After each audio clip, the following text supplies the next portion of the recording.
Et alors que les partis d'opposition aux communes continuent d'exiger la tenue d'une enquête publique, il y a l'ancien directeur général d'Élections Canada, Jean-Pierre Kingsley, qui souhaite lui aussi que le gouvernement Trudeau aille plus loin que le rapport Johnston. J'en discute justement avec lui. Bonsoir, M. Kingsley.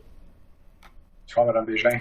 Tout ce dossier de l'ingérence étrangère, évidemment, ça a pris une grande envergure politique, mais vous dites que l'aspect spécifique du système électoral n'a pas été bien examiné. Qu'est-ce qu'il aurait dû y avoir de plus dans le rapport Johnston, selon vous? D'abord et avant tout, une reconnaissance qu'une enquête publique s'imposait, tout simplement, parce que l'emphase a été jusqu'à maintenant sur tous les aspects politiques. Est-ce que le gouvernement a bien agi? Est-ce qu'un ministre a un tel? Est-ce que les sous-ministres en groupe ont bien agi? Comment ont-ils fait? Et puis, moi, je me suis dit, mais c'est une entorse, c'est une attaque à notre système électoral qui a eu lieu.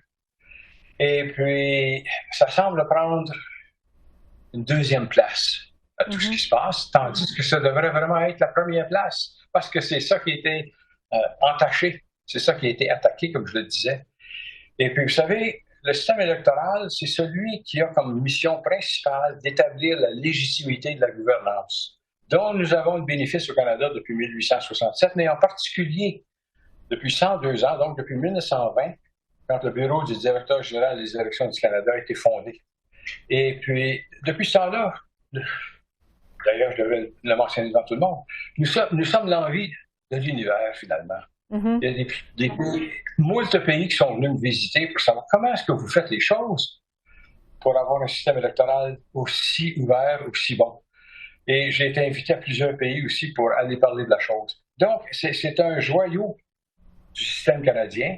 Et puis, on voit maintenant que plusieurs Canadiens, plusieurs Canadiennes se disent « Non, je n'y crois plus. J'ai des raisons d'avoir des doutes, devrais-je dire. » Oui.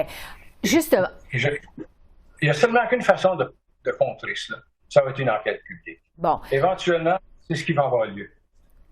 Justement, en ce qui concerne l'intégrité des élections fédérales, quelles questions vous auriez voulu éclaircir? Parce que on n'arrête pas de nous répéter que du côté du gouvernement, il n'y a pas eu d'impact sur les résultats électoraux dans les 2 dernières élections au pays. Qu'est-ce que vous auriez voulu éclaircir plus spécifiquement? Vous savez, je vais m'en revenir à ce que vous venez de dire, en ce qui traite à ce que le gouvernement dit.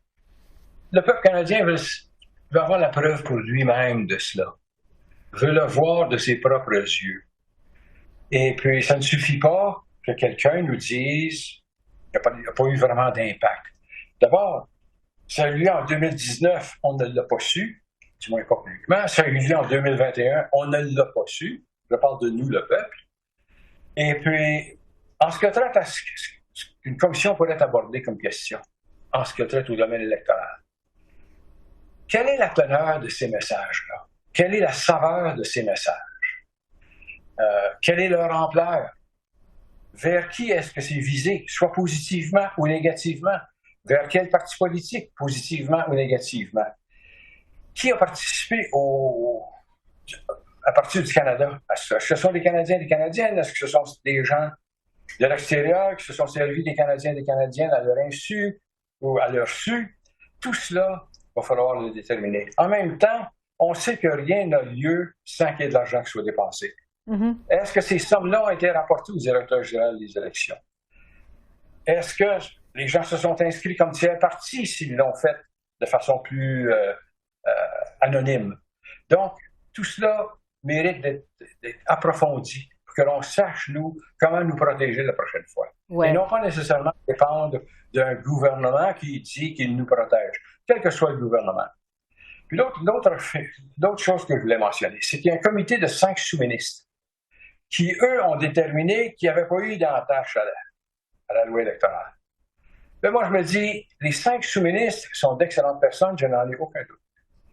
Mais leur mandat est de faire rapport à un ministre ou au premier ministre.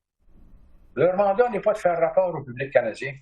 Et moi, dès le début, j'ai mentionné aux gens, il faut inclure quelqu'un qui a une redevance directe auprès du peuple canadien. Bon. Donc, pour mettre ça clair et pour résumer, là, selon vous, une enquête publique, c'est au moment où on se parle la seule façon pour connaître l'impact de l'ingérence étrangère sur notre système électoral. C'est ce que vous nous dites. C'est ce que je suis en train de vous dire pour satisfaire le peuple canadien, qui était la source du système électoral canadien. On sait que les libéraux et M. Johnston également disent qu'une enquête publique, c'est pas possible parce qu'il y a, entre autres, plusieurs documents qui sont classés secrets. Donc, il y a une partie des travaux qui devraient se dérouler à huis clos. Qu'est-ce que vous répondez à ça, à cet argument-là, vous? Alors, que ces parties-là se déroulent à huis clos, vous savez, ce que les Chinois ont fait, il n'y a pas de secret, c'était public tout ça, là. C'est pour ça que je dis qu'il faut s'occuper de la chose électorale là-dedans. Tout ça a été fait en public.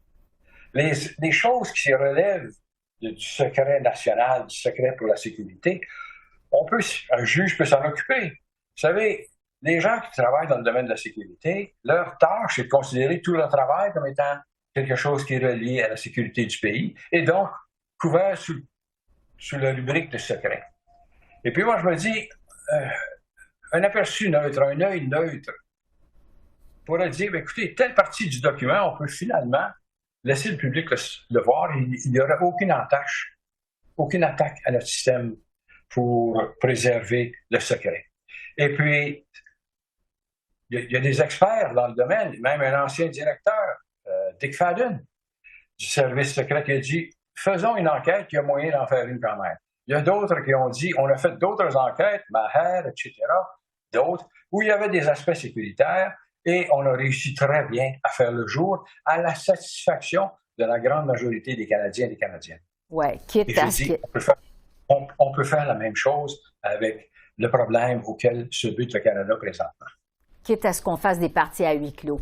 En terminant, M. Kingsley, avec toute cette histoire d'ingérence étrangère qui continue de faire les manchettes, vraiment, ça ne veut pas s'essouffler. Est-ce que vous êtes inquiet, je dirais, des conséquences pour la confiance des électeurs envers le système électoral à plus long terme, ou si vous pensez que ça va finir par s'essouffler, toute cette histoire? Qu'est-ce que vous en pensez?